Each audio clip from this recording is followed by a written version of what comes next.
Hi, I'm here today with Eric Cogorno with Cogorno Golf, and what we're going to be talking about is some basic movement patterns in the golf swing, some ideas about what happens and what doesn't happen. And Eric's got his own channel, he does a lot of videos, we've done stuff together. It's going to be a lot of fun because I'm going to get him involved with what we're doing on Malaska Golf. So I look forward to doing it, and I look forward to you seeing it.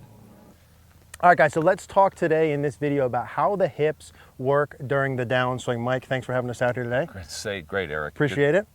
And so let's talk about how the hips work during the downswing. There's a lot of micro stuff to talk about, but I think kind of baseline level principles to start with. Sure. How those hips work from the start of the backswing on the way down. Well, here's one thing I've learned is, you kind of break it down into small movement patterns and then you develop the whole thing. Yeah. And there's a lot of misconceptions out there, or words that confuse people, like clear your hips, turn your hips. See, turn in my world is an effect. Your body works in straight line forces. So the more you can have those straight line forces working, the easier it is for your neurological system to do it. Yeah. Turn is an effect of what your pelvis and what your joints do. Okay. Okay, so when somebody stands there and they say they're going to turn, that isn't what you're trying to do. Yeah, you want your pelvis to rotate, but the way I do it is in a straight line force. So if I'm looking at this camera here, the first thing I want to get people to do, as soon as they start to pivot their body, and then this is critical because most everybody moves up into the ball. Me too, yeah. Okay, so I'm standing here with just my right arm. If I was going to hit a little chip shot and pitch shot, and I'm going to pivot at all, here's what happens. As the club's coming down into the ball, my left leg pushes my left hip socket back. Yeah. So this leg is just pushing this hip socket back as the club goes through the ball. So I'm just, boom, right through the ball. So this hip gets pushed further away from the ball than it started. Now, what most people do, even when they start here, they go back, this hip stops, and they try to rotate their pelvis. Yeah. So all of a sudden, this hip, they feel like they're turning their hips, but their hips are turning closer to the ball. So this left leg has to learn, as the club comes through the ball, to push this hip socket, just pushes it back. And then you time those two together, boom. That's how you hit the ball. And that has to happen with a driver. Gotcha. So it starts with these little wedges. Now, Tiger just made a comment about the worst thing that can happen in a golf swing is for the rotation of your body to get ahead of the club. Yeah. I've talked to Jack for 35 years, and he talks about getting out of the way. When you start down, the club runs into the ball, and you just get out of the way of the club. Yep. Okay, these guys were pretty good players. They did okay, yeah. So they're not trying to start down with a twist. Yeah. Okay, so for me, that little motion where you go back and you hit, and as the club goes through the ball, your left leg pushes your left hip out of the way. Got it. Because if I went set up and I went to my impact position, when I go to impact, what's happened? Yeah. My left leg has pushed my left hip out of the way. Yep. So my hip is further away from the ball than it was when I started. Got it. So once people start to feel that, then as they start down, their left leg pushes their left hip out of the way.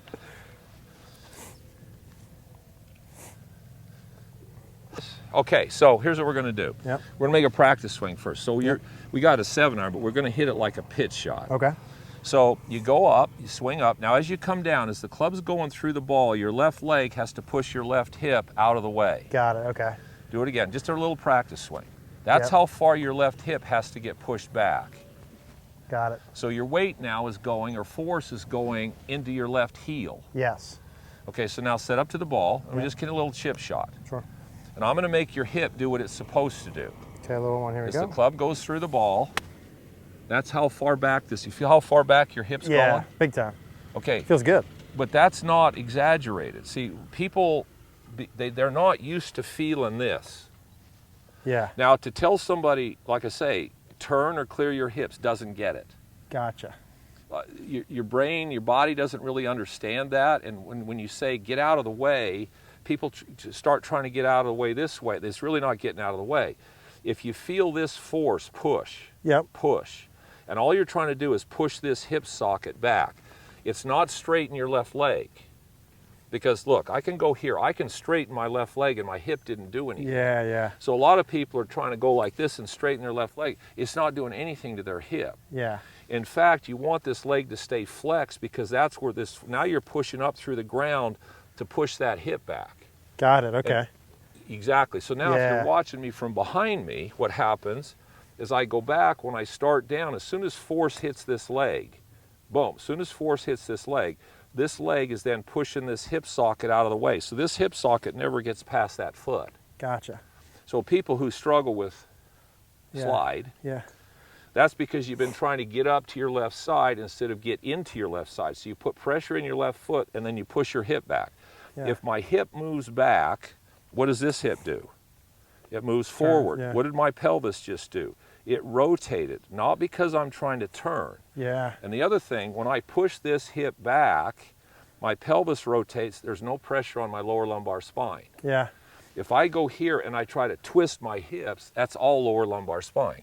Got it. The more you can move and put the least amount of pressure you can put on your lower lumbar spine, the better off you are, because it's not designed to rotate. Yeah. It's a non-rotational segment. Now it can rotate a little, but you start putting force in your lower lumbar spine, you're asking for injury. Yeah. My hips turn, not because I'm trying to turn them.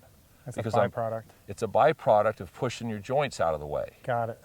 Push my right hip out of the way, it looks like my hips turn. Yeah. Push my left hip out of the way, it looks like my hips turn. But I didn't feel any torque or any turn. And I gotta say, I think very few people that I would talk with who maybe want more rotation out of their pelvis or hips are thinking about it in that way. No, they're not. They're thinking turn the hip. Which will ruin them. Got it. Because when they think turn, here's the other thing that happens. As soon as you think I'm going to twist, you tighten all of your structural muscles in here. Yeah. Well, when muscles tighten, it's harder to move. Gotcha, yeah. So, and people say, well, I early extend because I'm not flexible enough. I said, well, can you bend from the hips? Yeah. They go, well, yeah. I said, well, then you can push your hip back. Yeah. So there's no reason that you can't hit a ball and not early extend. Yeah, exactly. Unless you can't bend from your hips. So let's say for me, Mike, as we start to hit some more balls, I mean, you'll see some of what my pattern is there. Yeah. If I were going to start with, and obviously I felt you moving me there. Yeah. But let's say you weren't here, and I'm watching the video, and Right. I'm like, hey, I want to kind of start this process. Right. The main kind of, again, it's a dumbed down, simplified version, Fine. would be as I'm kind of starting my downswing, or as I'm during my downswing pattern, the sensation would be my left hip area working more back this way. It gets pushed back. And Just as that happens, my leg straightens, my hips rotate. and your weight goes to your heel. Yeah, all from that one thought. Yeah, see, yeah, because if I take my left hip socket and I push it back, what did my hips just do? They turned. Yeah. And where did my weight go? Or force went to my heel. And the other thing, we're talking about movement of force. If people start thinking about moving weight, that's another bad term. There is no weight shift in golf. It's a force transfer. So you're moving force through your foot. And so once you do this, that turns your hips, your weight goes back to your heel. Now if I keep going, there's your swing. We've done a lot of videos, maybe 650, which is unbelievable to even think and say out loud. Yeah. And this is the first time we've done a video where I don't feel like I need to add anything or say anything. That was so beautifully explained. I would just like to hit one or two with it. But I think like the way you just said that leaves no room for misinterpretation. Well, here's I'm not real smart, but I've learned a lot about about how the body works. And so I've learned to look at the swing from a different perspective. How do the joints move? How do you put force into them where they make other things happen? It's pretty simple, and the more straight line forces you use that create things, the easier the body can do it. Yeah. It works off 90-degree angles and straight line forces. So the more your hands and wrists are doing this, and the more you're moving in straight lines, the better off you're going to be. As soon as you start trying to move in circles, and your brain starts going, "Oh, what are we doing?" Yeah. Now with this, you want to start with most of your weight on your left foot, and you're because you want to be. That's where you should be when you transition. So then from here down, because you were talking about your downswing. Yep. Well, you're already into your left foot when you get to the top. Yep. If you want to call it top. So then it's from here as the club's coming down. This is pushing out of the way as the club goes through the ball. Yep. If you go early, the club's left behind you. You got to catch it up. If it stops, you flip. So for all intent and purposes, just to kind of, again, keeping things simple, the idea is, and that feels really good when I do it and accomplishes like 6 different things at one time. I'm feeling that my hip is working back kind of at the same time as my club is coming through, in simple terms. That's what it is. What it is. Okay, I'm gonna do a little half 7-iron here, and I'm gonna put those two feels together, which for me, and we'll get into this at a sort of a later point, but feels really good relative to what my normal issues are. So I'm feeling my left hip back as my club is working through. I'll just do a little half one here. Yeah, that's good. Yeah. Now, here's the reality of that. Here's the other thing I've learned in doing this for 50 years. I've been around for a long, I'm almost a dinosaur now. The biggest thing I've learned in 50 years, you cannot see a golf swing. Yeah. It's invisible. What you see are effects. Now, if we play that swing, we could make a case that you twisted your hips. Right. Which you're not trying to twist your hips. No. What's making your hips go? It's a linear force of what you're doing with your leg. So what you can't see is you can't see these forces. Yeah, yeah. So what you have to feel like you're doing to make it actually work doesn't even look anything what it looks like. Got it. So all of a sudden you're doing something, you go, oh, that's easy, I can do that. And somebody watches it and they say, well, yeah, see, you got to the top and you opened your hips first and you lagged the club behind you and you're going, well, no, it really felt like my hip moved and the club went together. Everything felt together. Yeah. Well, but it doesn't look together. Yeah, exactly. So what you felt there doesn't look like it looks. That's where people get confused. That's where I got confused. I kept trying to copy what it looked like. Yeah. Hit this position, hit that position. Well, when I try to hit the positions, what I was doing to make those positions happen ruined the overall flow of the motion of the body. Got it. That starts to just trigger everything. So what you said is right. All of a sudden you feel like that made 5 things happen. Yeah. That's right. That'd be beautiful, yeah. That's what it's supposed to do. Right. Okay. I think, Mike, that was so perfect that we don't even need to add any more to that part of it. No, that's good. Yeah, that's beautiful. It. The only thing I would add is if people want to practice that, yep. One of the worst drills, and I got to say I did it, so yeah. was to stand up against your golf bag, yeah. put your butt against the bag or against a wall, and then hip on the wall, hip on the wall. That's teaching you how to extend up into it. Yes. Because what should happen is if you're standing here, you should be 2 to 3 inches away from the wall. And on the backswing, my right hip should hit the wall, and on the downswing, both hips hit, and then my left hip. So when you're doing this drill, if you back up against a wall and you get the wall about 2 to 3 inches from your left hip. Got it. And you're just at home, and you stand there, and you take the club, you take your arms back, and as you swing your arms through here, boom, you push your hip back to touch the wall. Got it. But the wall has to be 2 to 3 inches away from. Not up on your. No, if it's on it, you're teaching yourself how to turn. Gotcha. Up into the ball, which is what everybody does. Yeah, yeah. They're afraid to move away from it. Gotcha. They're trying to stabilize their hip and clear. That just keeps moving their pelvis closer and closer. So if I was out here, let's say I'm hitting balls, maybe like an alignment rod. For sure. Bump back into it. Yeah. Okay, cool. Because then you're here and you start down and you bump into the alignment rod. Yeah. And again, the bumping, the pushing your leg back is pushing your hip back. It's not just straightening your left leg. That's a big mistake in our industry right now. Everybody's trying to get here and post up. Yeah. I go, whoa, whoa, whoa, whoa, whoa. Yeah. That's hyperextending your knee and doing nothing to your hip and just putting you into extension and tilt. You want to hurt your back, side bend and twist. Yeah. That's probably one of the worst things you can do. That'll be perfect. So you get set up. Right there. Got it.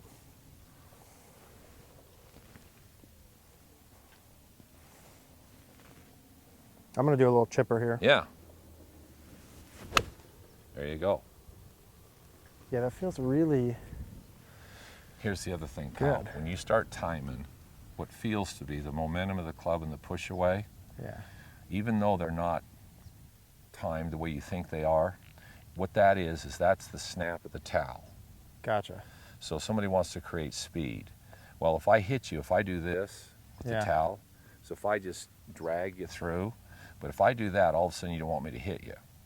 So what's the snap? Well, this is the towel is the club, and the snap is this hip pushing away. Yeah. So when this hip pushes away as the club goes through the ball, that's what causes the acceleration.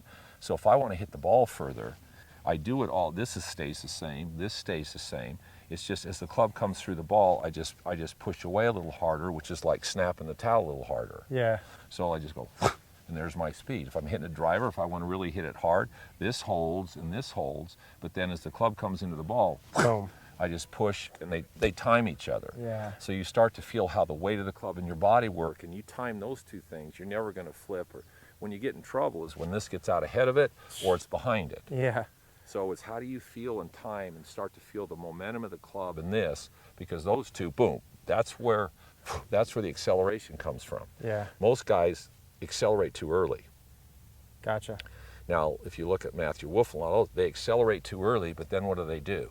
They put the brakes on and their hips actually reverse directions. Yeah, yeah. So Rory accelerates early and then reverses directions to get the snap. Back in front, yeah. Which, I mean, God, to try to teach that to somebody is crazy. Anomaly. But nobody that's any good continues to they just do this. There's a stop and a push back, and then this goes forward. It's just doing this. Yeah, absolutely. And their arms go faster than their chest.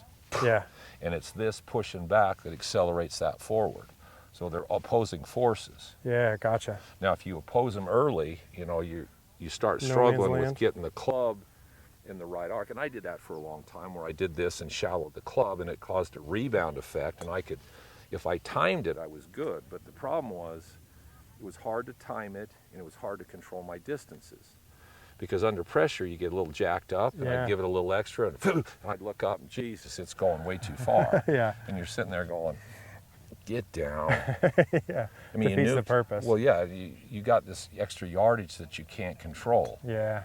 So I don't disagree with a lot of these guys when they say this is a way to generate speed. I go, well, it puts abnormal forces on the body, and under pressure, because I've been there, here's what happens. Yeah. You have a really hard time controlling the distance you hit your clubs. Yeah.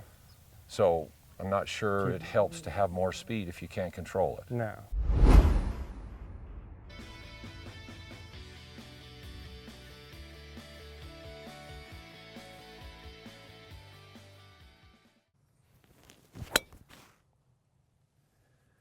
Be sure to subscribe to my channel for regular updates and tips. Thanks for watching.